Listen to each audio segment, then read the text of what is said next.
नमस्कार। स्वागत है आपका सुनो कहानी में। आप सुन रहे हैं मुंशी प्रेमचंद जी के द्वारा लिखित उपन्यास कर्मभूमि और इसे आवाज दे रहे हैं मृत्युंजय मिश्रा। कहानी के पिछले भाग में हमने सुना कि अमर ने महंत जी से बात करी थी लगान के बारे में, जिस पर महंत जी ने कहा कि वो सरकार को लिखेंगे और लगान को कम से कम आधा कराने की तो पूरी पूरी उन्होंने जिम्मेदारी ही एक प्रकार से ली। हालांकि उसके बाद भी अमरकांत ने मिस्टर गजनवी से मुलाकात की ताकि प्रोसेस को थोड़ा जल्दी कराया जा सके। प्रोसेस थोड़ा हुआ भी, लेकिन सलीम को तो आप जानते ही हैं। सलीम थोड़ा आलस में रह गया, जिसके कारण अमरकांत ने ठानी कि अब वो लगान नहीं ही देगा। अब आगे भाग 25। सलीम यहां से कोई 7-8 मील पर डाक बंगले में पड़ा हुआ था। हल्के के थानेदार ने रात ही को उसे इस सभा की खबर दी और अमरकांत का भाषण भी पढ़ सुनाया।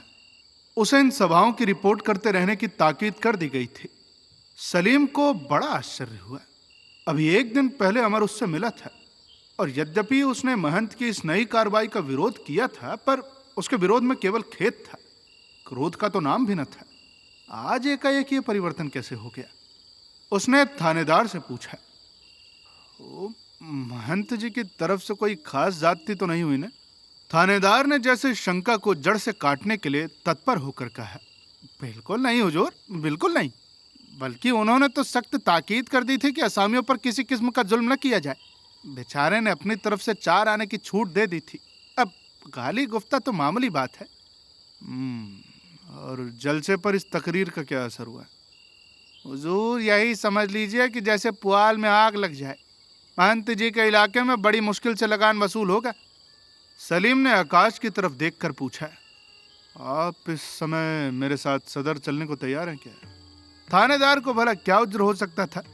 सलीम के जी में एक बार आया कि जरा अमर से मिले, लेकिन फिर सोचा कि अगर अमर उसके समझाने से मानने वाला होता तो फिर ये आगे क्यों लगाता। सहसा थानेदार ने पूछा, हुजूर से तो इनकी जान पहचान है ना? सलीम ने चिढ़कर कहा, ये आपसे किसने कहा? अरे मेरी सैकड़ों से जान पहचान है, तो फिर अगर मेरा लड़का भी कानून के खिलाफ काम करे तो मुझे उसकी तंबीह करनी पड़ेगी, समझे?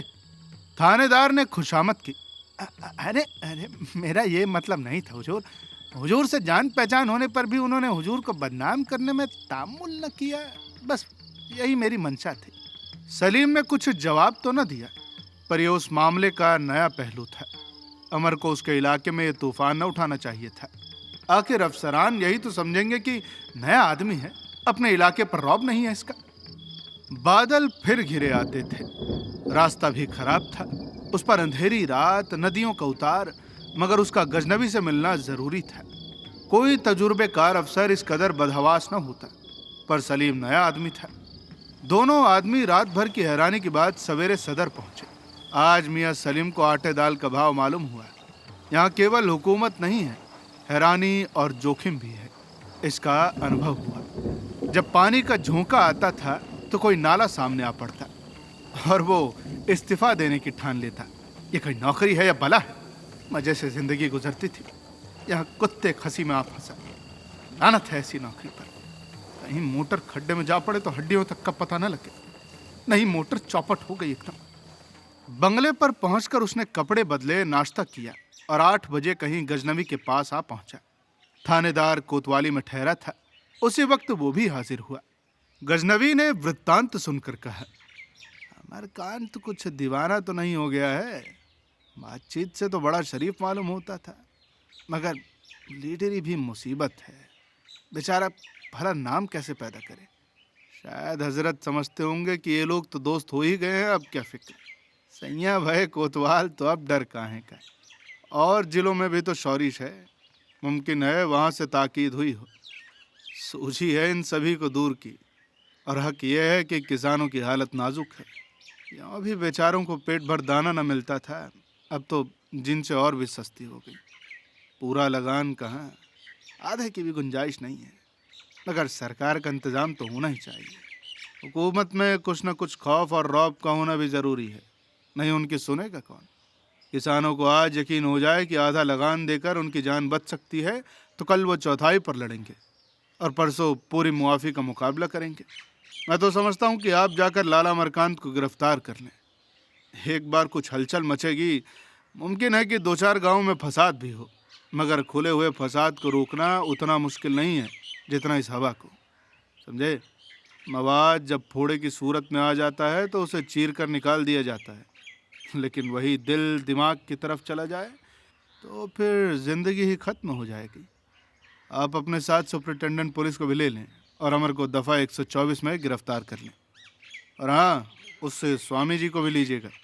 दरोगा जी, आप जाकर साहब बहादुर से कहिए कि तैयार रहे, ठीक है?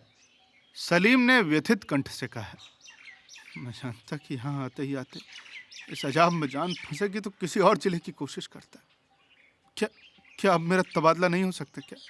थानेदार ने पूछा। हुजूर कोई खत न देंगे क्या? गजनवी ने डांट बताई। अरे खत की जरूरत नहीं है, क्या तुम इतना भी नहीं कर सकते क्या? थानेदार सलाम करके चला गया तो सलीम ने कहा, आपने उसे इतनी बुरी तरह डांटा, बेचारा रुआसा हो गया। आदमी अच्छा है। गजनवी ने मुस्कुरा कर कहा, जी हाँ, बहुत अच्छा आदमी है, रसद खूब पहुंचाता होगा, मगर रियाया से उसकी 10 गुनी वसूली करता है। जहाँ किसी मतहत ने ज़रूरत से ज़्यादा खिदमत और खुशामद की, मैं समझ जाता हूँ कि ये छटा हुआ गुर्गा है।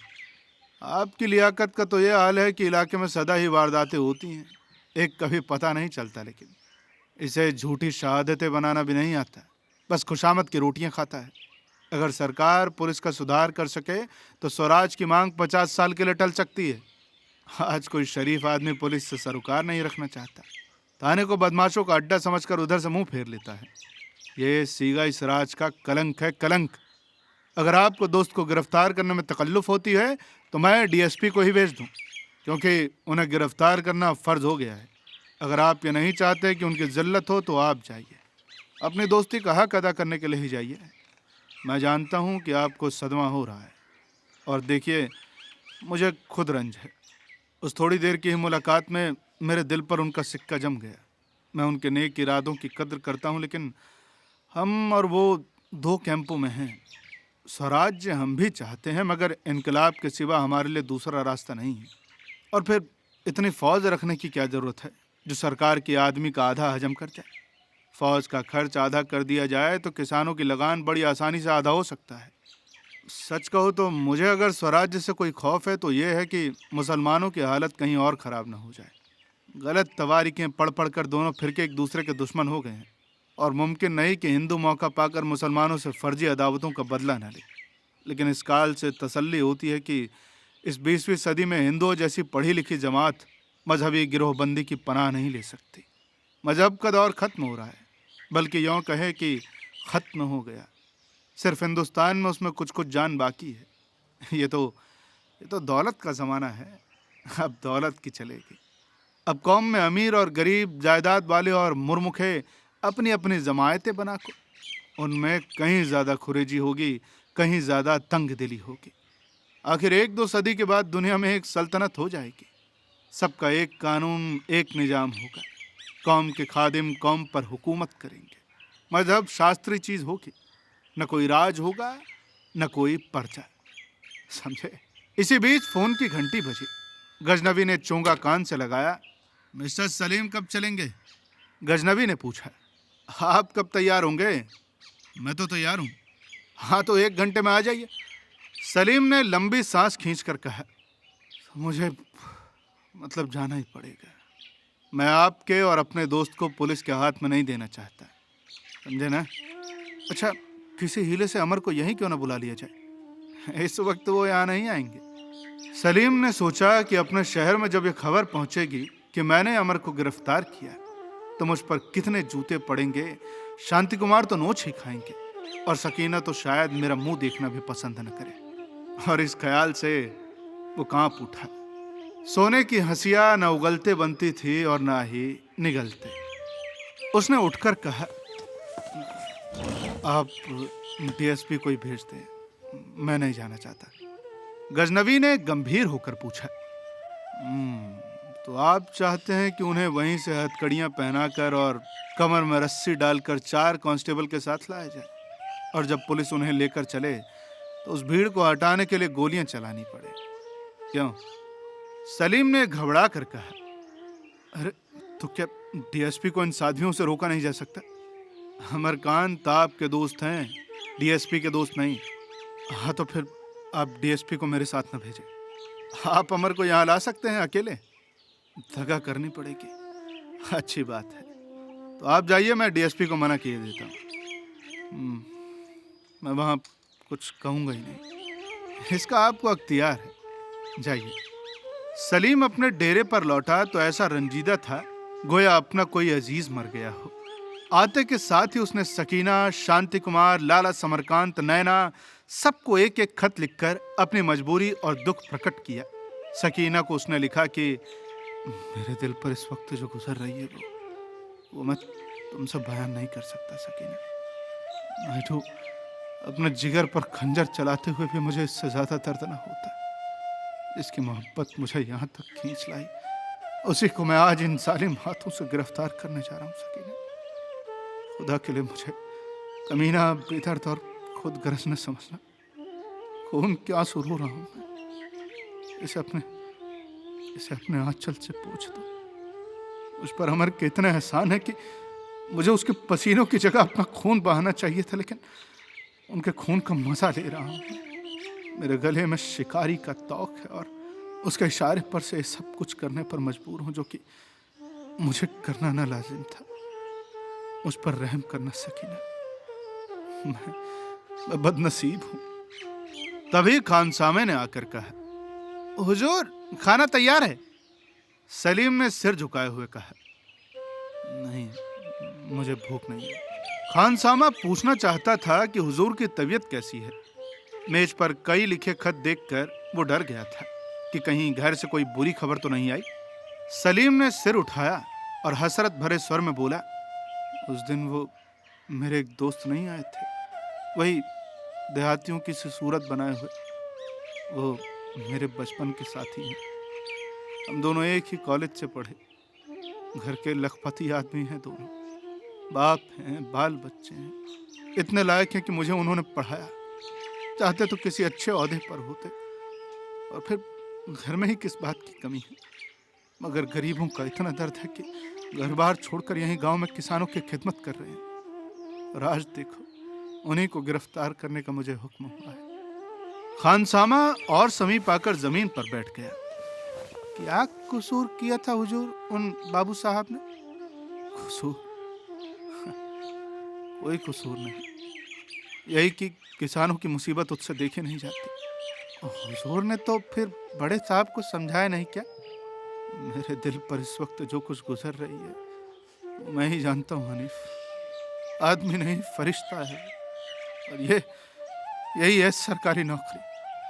तो क्या हुजूर को जाना पड़ेगा क्या? हाँ, इस तरह दोस्ती का हक अदा किया जाता है, देख लो। तो उन बाबू साहब को नजरबंद किया जाएगा हुजूर? खुदा जाने क्या किया जाएगा। अच्छा, ड्राइवर से कहो कि मोटर लाए, शाम तक लौटाना जरूरी है। जरा देर में मोटर आ गई। सलीम उसमें आकर बैठा तो उसकी आंखें सजल थीं। आज कई दिन के बाद तीसरे पहर सूर्यदेव ने पृथ्वी की पुकार सुनी और जैसे समाधि से निकलकर उसे आशीर्वाद दे रहे थे। पृथ्वी मानो आंचल फैलाए उनका आशीर्वाद बटोर रही थी। इसी वक्त स्वामी आत्मानंद और अमरकांत दोनों दो दिशाओं से मदरसे में आए। अमरकांत ने माथे से पसीना पोंछते हुए कहा, हम लोगों ने कितना अच्छा प्रोग्राम बनाया था कि एक साथ लौटे, एक क्षण का भी विलंब न हुआ। कुछ खा पी कर फिर निकले और 8 बजते बजते फिर लौट आए। देखा? आत्मानंद ने भूमि पर लेट कर कहा, भैया अभी तो मुझसे एक पग न चला जाएगा। हाँ, प्राण लेना चाहो तो ले लो भैया। भागते भागते कचूमर निकल गया मेरा। तो पहले ऐसा करो, एक शरबत बनवाओ, पीकर ठंडे हो तो जाके आंखें खुले। हाँ तो फिर आज काम समाप्त हो चुका। अरे हो या भाड़ में जाए, क्या प्राण दे दे। अरे तुमसे हो सकता है तो करो, मुझसे तो नहीं होता भैया। अमर ने मुस्कुरा कर कहा, यार मुझसे दूने तो फिर भी चैन बोल गए। मुझे अपना बल और पाचन दे दो, फिर देखो मैं क्या करता हूँ। आत्मानंद ने सोचा था कि उनकी पीठ ठोंकी जाएगी और यहाँ उनके पौरुष पर आक्षेप हुआ। बोले, अरे भैया, तुम मरना चाहते हो, मैं जीना चाहता हूँ। जीने का उद्देश्य तो कर्म है। हाँ भैया, हाँ, मेरे जीवन का भी उद्देश्य कर्म ही है। तुम्हारे जीवन का उद्देश्य तो अकाल मृत्यु है लग रहा है। अच्छा अच्छा, ठीक है, शरबत पिलवाता हूँ, उसमें दही भी डलवा दूंगा। अब ठीक है? हाँ, दही की मात्रा थोड़ी अधिक हो और 2 लोटे से कम ना हो। इसमें देखो 2 घंटे बाद भोजन भी चाहिए, ठीक है? अरे वाह, मार डाला यार तुमने तो। तब तक तो दिन ही गायब हो जाएगा। अमर ने मुन्नी को बुलाकर शरबत बनाने को कहा और स्वामी जी के बराबर ही जमीन पर लेटकर पूछा, तो अब बताइए कि इलाके की क्या हालत है? देखो, सही कहूँ तो मुझे तो भय हो रहा है कि ये लोग धोखा देंगे। बेदखली शुरू हुई तो बहुतों के आसन डोल जाएंगे। तुम तो दार्शनिक न थे, ये घी पत्ते पर या पत्ता घी पर की शंका कहाँ से लाए? अब ऐसा काम ही किया जाए जिसका अंत लज्जा और अपमान हो। अच्छा, मैं तुमसे सत्य कहता हूँ कि मुझे बड़ी निराशा हुई।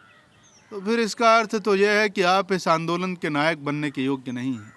नेता में आत्मविश्वास, साहस और धैर्य ये मुख्य लक्षण है। तभी मुन्नी शरबत बना कर लाई। आत्मानंद ने कमंडल भर लिया और एक सांस में चढ़ा गए, और वहीं अमरकांत एक कटोरे से ज्यादा न पी सके। आत्मानंद ने मुंह चिढ़ाकर कहा, अरे बस, अरे फिर भी अपने आप को मनुष्य कहते हो? अमर ने जवाब दिया, देखो, बहुत खाना पशुओं का काम है। अरे जाओ जाओ, जो खा नहीं सकता वो काम क्या करेगा? नहीं हुजूर, उल्टा है, जो कम खाता है वही काम कर सकता है। पेटू के लिए सबसे बड़ा काम तो भोजन पचाना है। सलोनी कल बीमार थी। अमर उसे देखने चला ही था कि मदरसे के सामने ही मोटर आते देखकर रुक गया। शायद इस गांव में मोटर पहली बार आई हो। वो सोच रहा था कि किसकी मोटर है कि तभी सलीम उसमें से उतर पड़ा। अमर ने लपक कर हाथ मिलाया, अरे कोई जरूरी काम था क्या? मुझे क्यों ना बुला लिया? दोनों आदमी मदरसे में आए। अमर ने एक खाट लाकर डाल दी और बोला, बताओ क्या खातिर करूं तुम्हारी? यहाँ तो देखो यार, फकीरों की हालत है। अच्छा, शरबत बनवाऊं क्या? सलीम ने सिगार जलाते हुए कहा, नहीं नहीं, कोई तकल्लुफ नहीं। मिस्टर गजनवी तुमसे किसी मामले में सलाह करना चाहते थे, सो मैं जा ही रहा था, सोचा कि तुम्हें भी लेता चलूं। तुमने तो कल आग लगा ही दी, अब फिर तहकीकात करने से क्या फ़ायदा होगा? अब वो सब तो बेकार हो गया। अमर ने कुछ झिझकते हुए कहा, अब क्या करता यार, वो महंत जी ने मजबूर कर दिया। सलीम ने दोस्ती की आड़ ली, पर यार मगर इतना तो सोचते कि ये मेरा इलाका है और यहाँ की सारी जिम्मेदारी मुझ पर है। मैंने सड़क के किनारे अक्सर गांव में लोगों का जमाव देखा है। कहीं कहीं तो मेरी मोटर पर पत्थर भी फेंके गए। देखो, ये अच्छे आसार नहीं है। मुझे खौफ है कि कोई हंगामा न हो जाए। अपने हक के लिए या बेजा जुल्म के खिलाफ रियाया में जोश हो तो मैं इसे बुरा नहीं समझता, लेकिन ये लोग कायदे कानून के अंदर रहेंगे, मुझे इसमें शक है। तुमने गूंगों को आवाज़ दी, स्रोतों को जगाया, लेकिन ऐसी तहरीक के लिए जितने जब्त और सब की ज़रूरत है उसका 10वां भी हिस्सा मुझे नज़र नहीं आता। अमर को इस कथन में शासन पक्ष की गंध आई। बोला, तुम्हें यकीन है कि तुम भी वो गलती नहीं कर रहे जो हुक्काम किया करते हैं? जिनकी ज़िंदगी आराम और फरागत से गुजर रही है उनके लिए सबा और जब्त की हाँक लगाना आसान है, लेकिन जिनकी ज़िंदगी का हर एक दिन एक नई मुसीबत है, उन आज़ाद को अपनी जनवासी चाल से आने का इंतज़ार नहीं कर सकते। ये उसे खींच लाना चाहते हैं, और वो भी जल्द से जल्द। मगर नजात के पहले कयामत आएगी, ये भी याद रहे। हमारे लिए तो ये अंधेरा ही कयामत है दोस्त। जब पैदावार लागत से भी कम हो तो लगान की गुंजाइश कहाँ है? उस पर भी हम 8 आने पर राजी थे, मगर 12 आने हम किसी तरह नहीं दे सकते यार। आखिर सरकार किफ़ायत क्यों नहीं करती? पुलिस और फौज के इंतजाम पर क्यों इतनी बेदर्दी से रुपए उड़ाई जाती है? किसान बेचारे गौ हैं, बेबस हैं, कमज़ोर हैं। क्या इसीलिए सारा नजला उन्हीं पर गिरना चाहिए? सलीम ने अधिकार गर्व से कहा, इसका नतीजा क्या होगा जानते हो ना? गांव के गांव बर्बाद हो जाएंगे, फौजी कानून जारी किया जाएगा, शायद पुलिस बैठा दी जाएगी, फसलें नीलाम कर दी जाएंगी और यहाँ तक कि ज़मीनें जब्त हो जाएंगी। कयामत का सामना होगा। अमरकांत ने अविचलित भाव से कहा, जो कुछ भी हो, मर मिट जाना जुल्म के सामने सिर झुकाने से कहीं अच्छा है। मदरसे के सामने हुजूम बढ़ता जाता था। सलीम ने विवाद का अंत करने के लिए कहा, अच्छा चलो फिर इस मामले पर रास्ते में बात करेंगे, देर हो रही है। अमर ने चटपट कुर्ता गले में डाला और आत्मानंद से 2-4 जरूरी बातें करके आ गया। दोनों आदमी आकर मोटर पर बैठे। मोटर चली तो सलीम की आंखों में आंसू डबडबाए हुए थे। अमर ने सशंक होकर पूछा, मेरे साथ दगा तो नहीं कर रहे हो ना? सलीम अमर के गले लिपट कर बोला, यार इसके सिवा और कोई दूसरा रास्ता न था। मैं नहीं चाहता था कि तुम्हें कोई और पुलिस आए और हाथों में जलील करके ले जाए, तुम्हें बांधे, तुम्हें घसीटे। अच्छा तो जरा ठहरो, मैं अपनी कुछ जरूरी चीजें तो ले आऊं। हाँ ले लो, लेकिन राज खुल गया तो यहाँ मेरी लाश नजर आएगी। अच्छा तो चलो, कोई मुजायका नहीं। गांव के बाहर निकले ही थे कि मुन्नी आती हुई दिखाई थी। अमर ने मोटर रुकवा कर पूछा, तुम कहाँ गई थी मुन्नी? अच्छा धोबी से मेरे कपड़े लेकर रख लेना। सलोनी काकी के लिए मेरी कोठरी में ताक पर दवा रखी है, वो पिला देना उन्हें, ध्यान से। मुन्नी ने सहमी हुई आंखों से देखकर पूछा, तुम कहाँ जाते हो? वो एक दोस्त के यहाँ दावत खाने जा रहा हूँ, आता हूँ। मोटर चलती। मुन्नी ने पूछा, तो लेकिन कब तक आओगे? अमर ने सिर निकालकर उसे दोनों हाथ जोड़कर कहा, जब भाग्य लाए। साथ के पढ़े साथ के खेले, दो अभिन्न मित्र जिनमें धौल धप्पा हंसी मजाक सब कुछ होता रहता था। परिस्थितियों के चक्कर में पड़कर दो अलग रास्तों पर जा रहे थे। लक्ष्य दोनों का एक था, उद्देश्य एक, दोनों ही देशभक्त, दोनों ही किसानों के शुभेंदु। पर एक अफसर था, दूसरा कैदी। दोनों सटे हुए बैठे थे, पर जैसे बीच में कोई दीवार खड़ी हो। अमर प्रसन्न था, मानो शहादत के जीने पर चढ़ रहा हो। सलीम दुखी था, जैसे भरी सभा में अपनी जगह से उठा दिया गया हो। विकास के सिद्धांत का खुली सभा में समर्थन करके उसकी आत्मा विजयी होती। निरंकुशता की शरण लेकर वो जैसे कोठरी में छिपा हुआ था। सहसा सलीम ने मुस्कुराने की चेष्टा करके कहा, क्यों अमर, मुझसे खफा हो ना? अमर ने प्रसन्न मुख से कहा, अरे नहीं, बिल्कुल नहीं, मैं तो तुम्हें अपना वही पुराना दोस्त समझ रहा हूँ यार। उसूलों की लड़ाई हमेशा होती रही है और होती रहेगी, दोस्ती में इससे फर्क नहीं आता। सलीम ने अपनी सफाई दी, भाई इंसान इंसान है, दो मुखालिफ गिरोहों में आकर दिल में कीना, ये मलाल पैदा हो जाए तो ताज्जुब नहीं। पहले तो डीएसपी को भेजने की सलाह थी, पर मैंने इसे मुनासिब न समझा। इसके लिए मैं तुम्हारा बड़ा एहसानमंद हूँ यार। अच्छा मेरे ऊपर कोई मुकदमा चलाया जाएगा? हाँ, वो तुम्हारी तकरीरों की रिपोर्ट मौजूद है और शहादतें भी जमा हो गई। अच्छा तुम्हारा क्या ख्याल है, तुम्हारी गिरफ्तारी से शौरशी दब जाएगी या नहीं? कुछ कह नहीं सकता यार, अगर मेरी गिरफ्तारी या सजा से दब जाए तो फिर इसका दब जाना ही अच्छा है। उसने एक क्षण के बाद फिर कहा, रियाया को मालूम है कि उनके क्या क्या हक है, ये भी मालूम है कि हकों की हिफाजत के लिए कुर्बानियाँ करनी पड़ती हैं। मेरा फ़र्ज़ यहीं तक ख़त्म हो गया है, अब वो जाने और उनका काम जाने। मुमकिन है कि सदियों से दब जाएं, मुमकिन है कि ना दबे, लेकिन दबे या उठें उन्हें चोट ज़रूर लगी है। रियाया का दब जाना किसी सरकार की कामयाबी की दलील नहीं है, समझे? मोटर के जाते ही सत्य मुन्नी के सामने चमक उठा। वो आवेश में चिल्ला उठी, लाला पकड़े गए! और उसी आवेश में मोटर के पीछे दौड़ी, चिल्लाती जाती थी कि लाला पकड़े गए, लाला पकड़े गए। वर्षा काल में किसानों को बहुत काम नहीं होता, अधिकतर लोग घरों पर होते हैं। मुन्नी की आवाज मानो खतरे का बिगुल थी। दम के दम में सारे गांव में यह आवाज गूंज उठी कि भैया पकड़े गए, अरे भैया पकड़े गए, भैया पकड़े गए। स्त्रियां घरों में से निकल पड़ी, भैया पकड़े गए। क्षण मात्र में सारा गांव जमा हो गया और सड़क की तरफ दौड़ा। मोटर घूमकर सड़क पर जा रही थी। पगडंडियों का एक सीधा रास्ता था। लोगों ने अनुमान किया कि अभी इस रास्ते मोटर पकड़ी जा सकती है और सब उसी रास्ते दौड़े। काशी बोला, अरे मरना तो एक दिन है ही भैया। मुन्नी ने कहा, अरे पकड़ना ही है तो सबको पकड़े ना, ले चले सबको। अरे भैया सरकार का काम है चोर बदमाशों को पकड़ना या ऐसों को जो दूसरे के लिए जान लड़ा रहे हैं। अच्छा अरे वो देखो मोटर आ रही है, बस अब सब रास्ते में खड़े हो जाओ, कोई हटने ना पाए, चिल्लाने दो। सलीम मोटर रोकता हुआ बोला, अब कहो भाई, अब क्या करूं, निकालूं पिस्तौल? अमर ने उसका हाथ पकड़कर कहा, अरे नहीं नहीं, मैंने समझा देता, मुझे तो यार पुलिस के आदमियों को साथ ले लेना था। हे यार तुम घबराओ मत, पहले मैं मरूंगा फिर तुम्हारे ऊपर कोई हाथ उठाएगा, परेशान मत हो। अमर ने तुरंत मोटर से सिर निकाल कर कहा, बहनों और भाइयों, अब मुझे विदा कीजिए।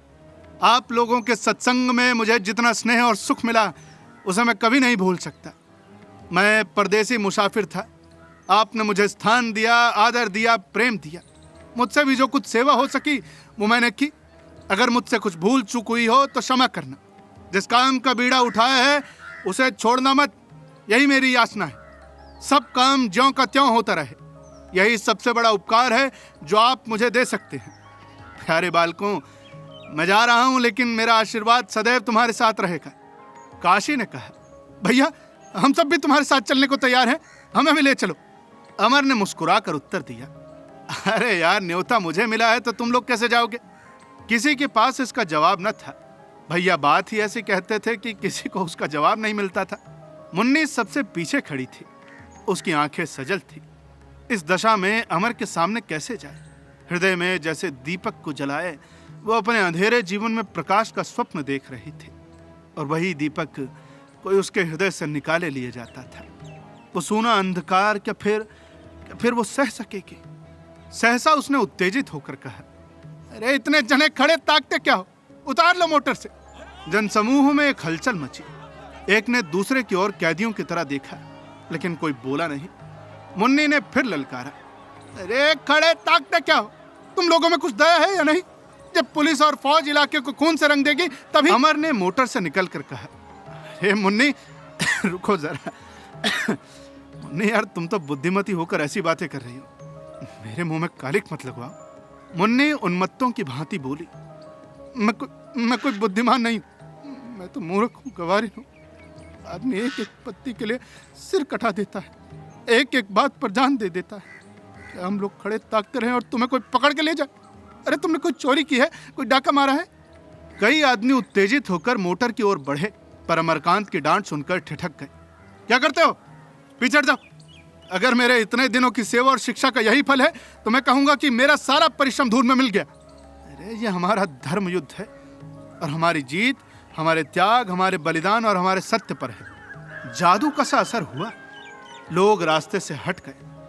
अमर मोटर में बैठ गया और मोटर चली। मुन्नी ने जी में क्षोभ और क्रोध के आंसू भरकर अमरकांत को प्रणाम किया। मोटर के साथ जैसे उसका हृदय भी उड़ा जाता हो।